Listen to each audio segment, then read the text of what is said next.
Welcome to another edition of Politics Done Right. I'm your host. Today we are honored to have Judah Freed. Judah Freed is a journalist, author, storyteller, and an activist. He's the author of the book Making Global Sense: Grounded Hope for Democracy and the Earth. Let me tell you something, folks.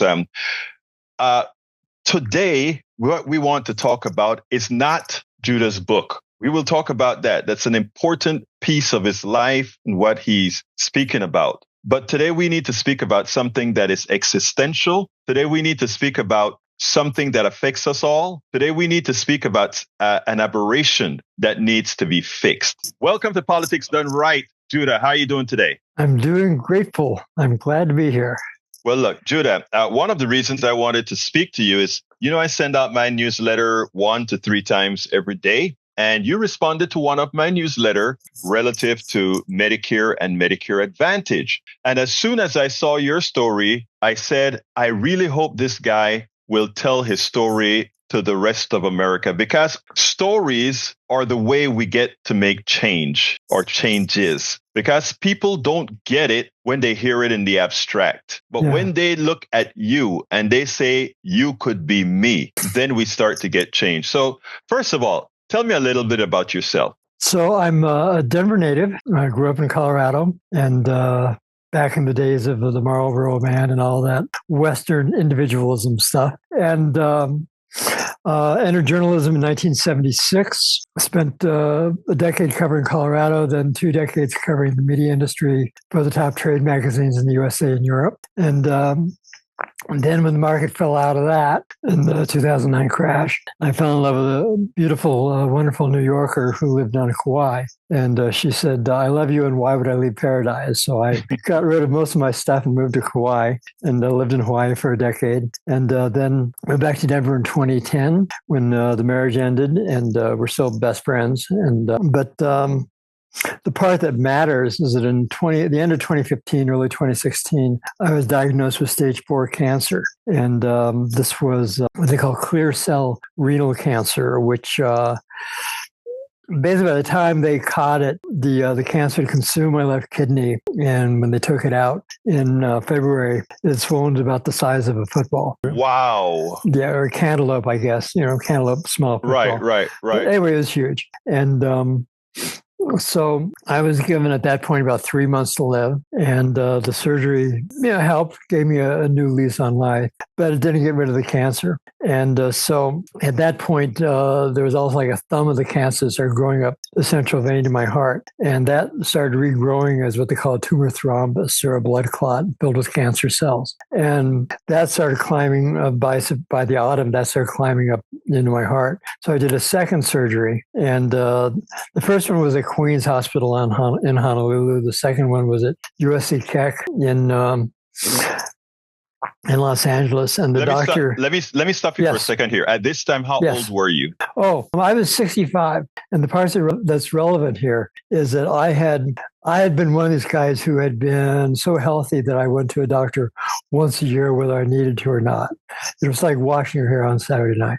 And so I got diagnosed. I started having this pain in my side and got diagnosed. And the Medicare Advantage plan that I had wasn't paying the bills. So wait, let me get this right. So you were at 65 when your cancer was diagnosed, but it was diagnosed while you had not traditional Medicare. You had chosen Medicare Advantage. Right, because I was so healthy. Who needs all this expensive stuff, I figured. And the Medicare Advantage plan looked like, it gave me like the silver sneakers. I go to the gym.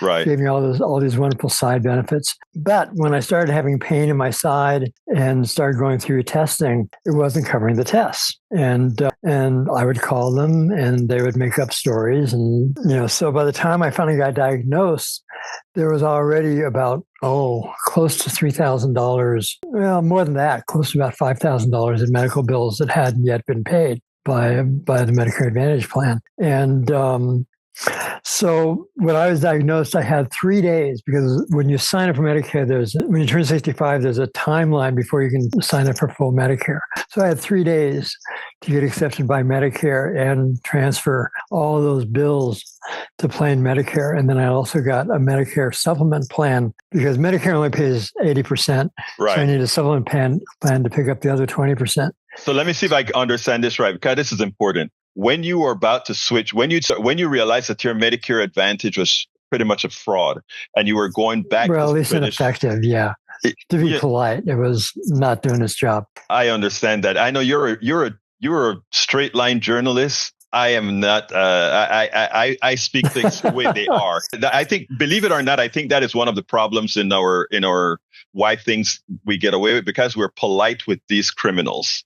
We are polite with them, but your life to me is worth much more than the politeness. Okay, so let me say it a little more bluntly. If I had stayed with the Medicare Advantage plan, I'd be dead. There you go. That's my point. And that's because they were disallowing my charges, and if they're already doing this on the diagnostics, I can just imagine what they would have done on the treatment. And so since I switched to the Medicare, this was I switched like in late December, early January in 2016. Since then, I've had 4 hospitalizations, 2 major surgeries, went through interleukin-2 treatment, which was ghastly. Fortunately, it's been outpaced by recent developments, but I did immunotherapy repeatedly with remission for about 2 years in between them. And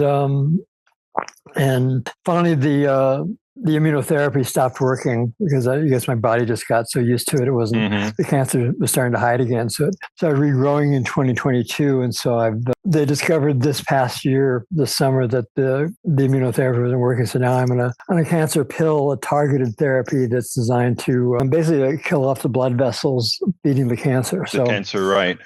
And, that's been an adventure in and of itself. But all of this, I figure I probably had somewhere in the neighborhood of $1 million to $1.5 million worth of medical bills. Now, interestingly, because you were able to switch to Medicare from Medicare Advantage, but not only that, I think if I understand what you're saying correctly, you were still within the 6-month window where they had by 3 days. By 3 days. This has to be explained to our audience. His cancer, Judah's cancer, was found at a perfect time because I hate to put it that way. Forgive me if the timing couldn't have been any better. Yes, right. For being a bit insensitive, but I really want our audience to understand what's going on here. If Judah's cancer had been found 3 days later and he didn't make that switch within that 6 months after becoming 65 years old, he would not have been able to switch from Medicare Advantage to traditional Medicare. He could switch to Medicare, but he would not have been able to afford the supplemental Medigap program, or they may have denied it altogether. Yeah, there's like in that 3 days, I contacted Medicare and got accepted, and then they took over the bills. Right. And then I searched out the best supplemental plan that I could find.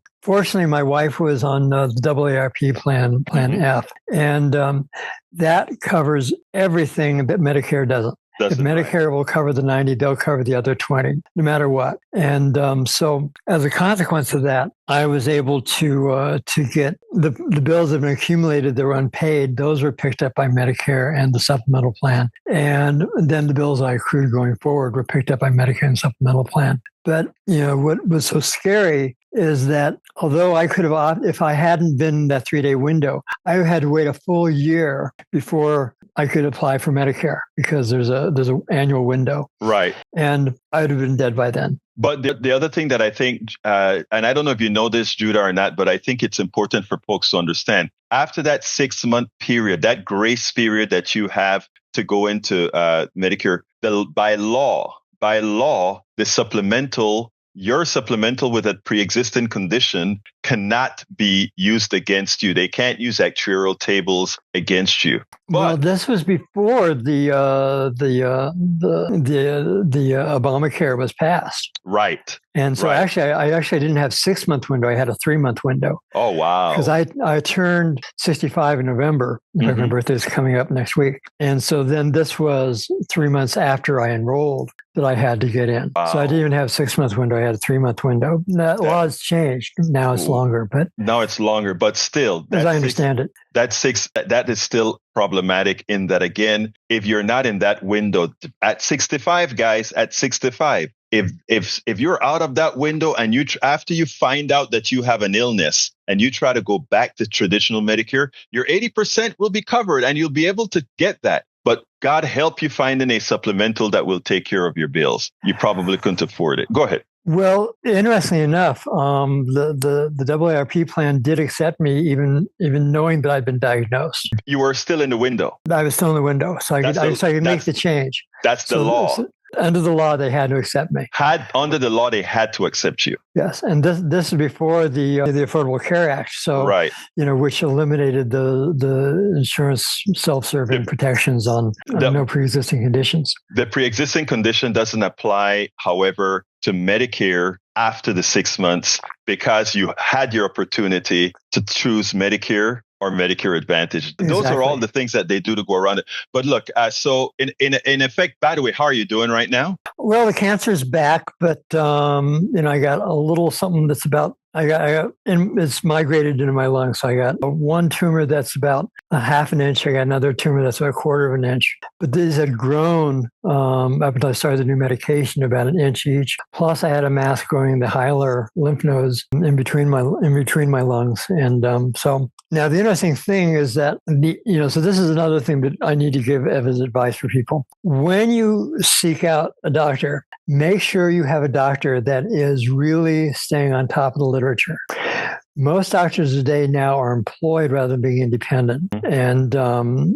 And they have a really high patient load. So as a consequence of that, they very seldom have time to really stay on top of this. So I had been blessed because I'd been in New York last June. I'm a big fan of Thomas Paine. My book is inspired by him. And so I was in New York for basically Thomas Paine's, there's a big Thomas Paine Day in New Rochelle where the National Historical Association is based. And so I went there for that. And while I was there, at the suggestion of my ex-wife, says, well, listen, you're going to be in New York, go to Sloan Kettering. And so I made an appointment. They accepted me, which was, because here's just this nebbish from Colorado. And they said, sure, yeah, we'll take you. And so I saw one of the top oncologists in the world, just luck of the draw. Or just, for whatever reason. And then this guy determined that I was on the wrong medication and referred me to an oncologist in Denver who now I'm seeing, who is at the University of Colorado Health Sciences Center. And, rather than one of these private clinics, this is a,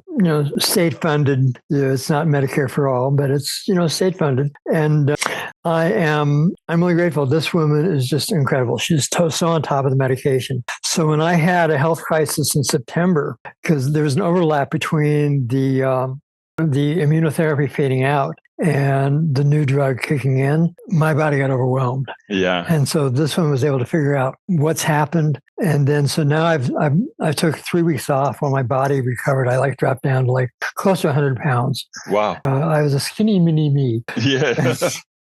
And so now, since then, I've started regaining weight, and we also found out the cancer had shrunk, so the new medication is working. And but just I'm in very good, excellent care, which wasn't the case before because this guy, he meant well, but he was overwhelmed, by his patient load, and he didn't have time to do his homework. Okay, let me stop you right there because I need the audience to understand this. I am a proponent for having real healthcare, which means universal healthcare. You can call it Medicare for all if you want. You can call it healthcare for all. But Judah's experience just was the answer to your question. A doctor in the public domain, a doctor in the commons, a doctor that is it's a privately run college, but it's fine. State college. But it's a state college that receives a whole lot of grants and all these items. They don't have to be overwhelmed by patients. And they're a research center as well. And they're a research center. You realize what we talk about, medicine for profit versus medicine to heal. there is a difference when you have medicine for profit versus medicine to heal. His life wasn't only saved because he went from Medicare Advantage to Traditional Medicare, but it was also saved because he went to an institution where profit wasn't the sole motive for giving care. It's important for us to understand this. Go ahead. My nutshell view of that is that I don't think, I'm a big advocate of human rights and civil rights and what Paine called natural law. And, the people in the Enlightenment, the 18th century. But my belief is that my body should not be somebody else's profit center. Exactly. That's, what? I tell you what, I think that's the way to end this conversation. You nailed it. If we take what you've just said, my body is not somebody else's profit center. That answers our healthcare problem. That presents us with our healthcare solution. We should have universal healthcare covered by our society, which we all participate in. Thank you, Judah. So before we go, I want to add one thing that might help readers, your listeners.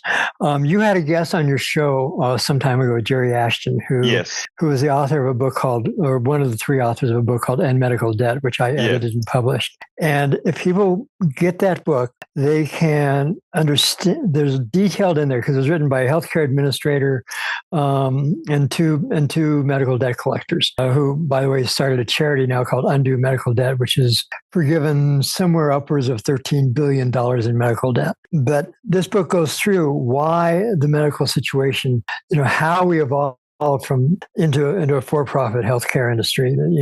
We no longer give a chicken to the doctor to pay for our doctor visitor, let alone house calls. But if people want to really understand why the insurance industry is the way it is, how we have consolidated healthcare in this country, I really do recommend this book. And by the way, people ought to know that for every copy that sells, forgives about $500 in medical debt because I donate the money donate 85% of the money to the charity. Judah Freed, thank you very much for your work as an activist in healthcare and otherwise. And I think your story will enlighten quite a few, and it'll continue to put us on the path where we actually get a humane healthcare system. You have a wonderful rest of your day. Thank you. I'm grateful to be here.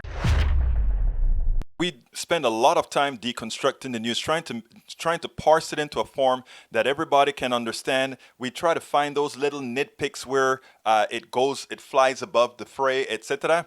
If you really like these videos that we do, I want to ask a big favor. Please go ahead. Number 1, subscribe to our channel. And number 2, please join if you can. Thank you so kindly for watching. Keep watching. Please remember to share. We must populate the entire internet with our progressive message, a message that we know is what most Americans say that they want. So help us, please join.